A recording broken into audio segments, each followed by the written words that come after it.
Hello everyone! Welcome back again to our channel and it's me, Chad Ding.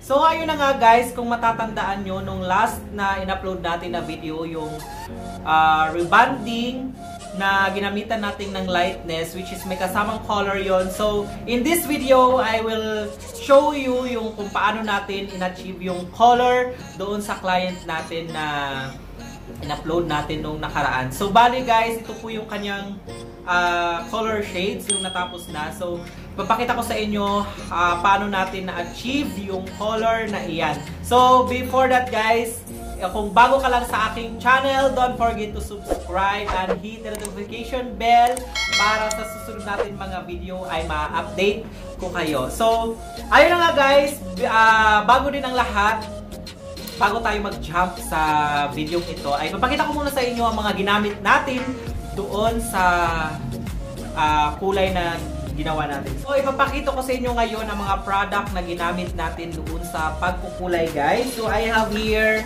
yung colorant niya na may shades na light golden ash blonde. 731 po ang kanyang number. Remode po ito na brand. So, ayan. Yan po yung kanyang shades. At meron po ako ditong dalawang peroxide or oxidizing cream na Remode brand din. Meron tayong 9%. Ayan, 9% po. At meron po tayong 12%. Kung nagtataka ka kayo kung bakit dalawang oxidizing nandito, keep on watching para malaman nyo kung bakit dalawa ang gagamitin natin na peroxide or oxidizer. Ayan.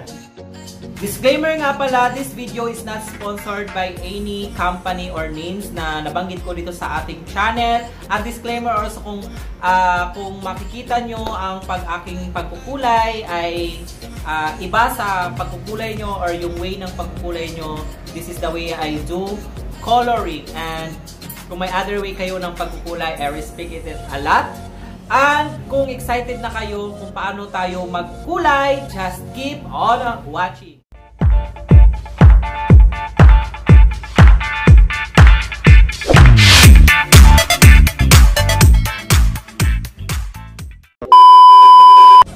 So kung makikita nyo guys, yan po ang buhok ng ating client na kukulayan natin.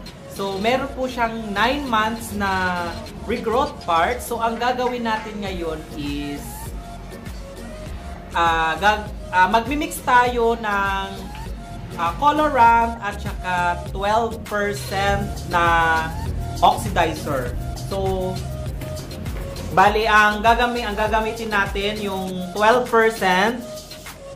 Yung 12% niya at saka itong colorant na to, ipag-mimix natin silang dalawa. Ang ratio ng pag-mimix nito guys is 1:1. Kung gaano karami yung laman or gagamitin natin na colorant is ganun din kadami yung oxidizer na ihahalo natin dito at ipag-mimix natin silang dalawa. So nakita nyo naman na meron siyang 9 months na itim. Kumbaga yung regrowth niya is 9 months na yun. So yun muna ang uunahin natin a-applyan using the 12% oxidizer guys. Ayan. Just keep on watching this video para malaman nyo paano natin siya a-applyan ng hair color. Ito na guys, yung kukulayan natin ngayon. Actually, katatapos lang itong i-rebond. What I mean, yung process ng kanyang rebond after mabanlawan ang kanyang neutralizing cream at nabanlawan at na-i-blower, na-ipatuyo. Ito na ang kanyang itsura. So ngayon mag-apply na po tayo ng hair color. By the way guys, ang kagaya nung sinabi ko doon sa intro, nagagamit muna tayo ng 12% na oxidizer at imimix natin siya sa hair color niya, hair colorant. At ang pag-a-apply guys, wag muna natin siyang isasagad sa anit. Mag-iwan tayo ng at least 1 inch away from the scalp.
then i-retouch natin yan lahat kasama yung tuktok. Doon, kung may napapansin kayo na medyo patchy dito sa nilagyan natin na gamot, lagyan na rin natin para maganda yung effect ng kulay natin, hindi tayo magkaroon ng patchy.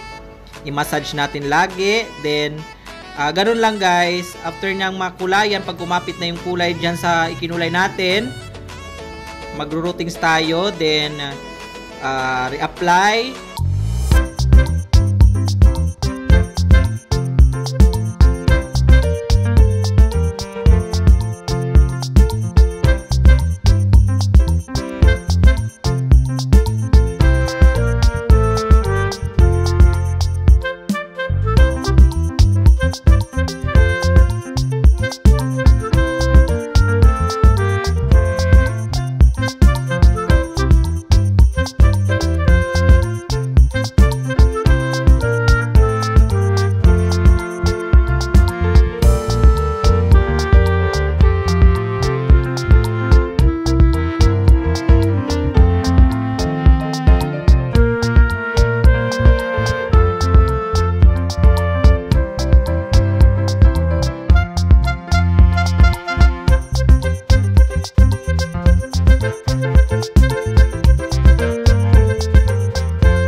Tapos natin mag-routings guys, ibabad muna natin ito ng 10 minutes lang. Ayan, pag naka 10 minutes tayo, then medyo kumulay na, saka naman natin ngayon re-reapplyan yung previous niyang color para at least pumantay yung kulay niya doon sa regrowth parts na kinulayan natin. At ngayon magmi-mix naman tayo using the 9% oxidizing at saka yung hair color, dahil yan ang igagamitin natin dyan sa pinaka baba niyang may kulay na. Yung previous niyang may kulay, 9% lang ang gagamitin natin. Dahil kung 12% ang gagamitin natin, magiging mas lighter siya doon sa regrowth parts niya. So ang mangyayari, 12% doon sa regrowth parts at saka 9% lang dito sa previous niyang color, para hindi siya mag-light at pumantay siya dyan sa kinulayan natin na regrowth parts.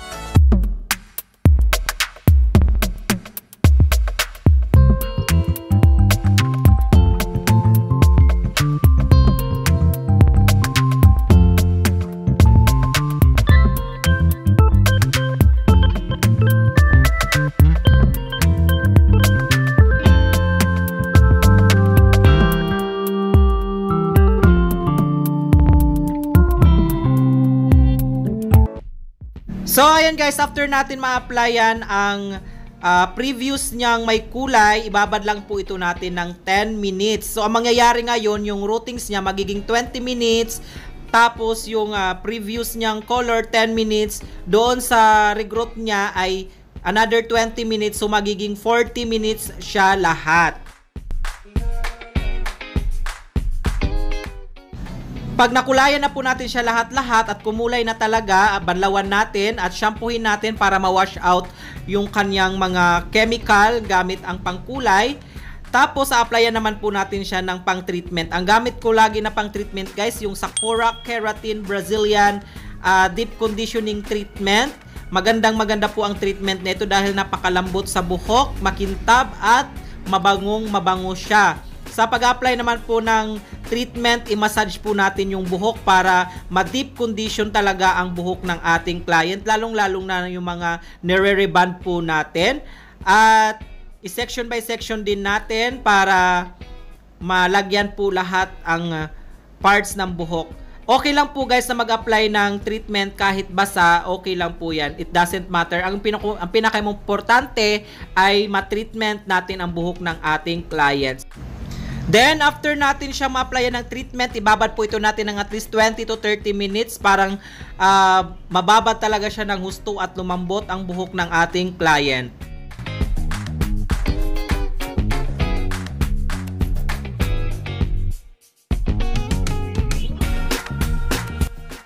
After natin siyang maibabad, syempre babanlawan na rin po natin. Sa pagbanlaw naman guys, kung lalagyan po natin ng conditioner, optional lang po yun kung lalagyan nyo. Pero ako, pag treatment, hindi ko na siya nilalagyan ng conditioner. So, at this point ay magbo-blower na po tayo at tingnan nyo ang ating ginawang pagkukulay.